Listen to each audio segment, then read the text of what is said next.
Imagine sneezing for 3 years straight. That's what happened to Donna Griffiths from Worcestershire, England. In 1981, Donna began sneezing uncontrollably, and it didn't stop for an unbelievable 978 days. Her condition baffled doctors, who couldn't pinpoint the exact cause of her sneezing fits. What started as a few sneezes quickly spiraled into a constant barrage, with Donna sneezing over 12,000 times a day at its peak. Her daily life was turned upside down. Simple tasks like eating, sleeping, or even having a conversation became nearly impossible. Imagine not being able to rest because your body just won't stop sneezing.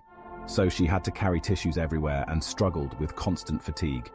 Doctors conducted numerous tests, but no diagnosis could explain why Donna's body reacted this way.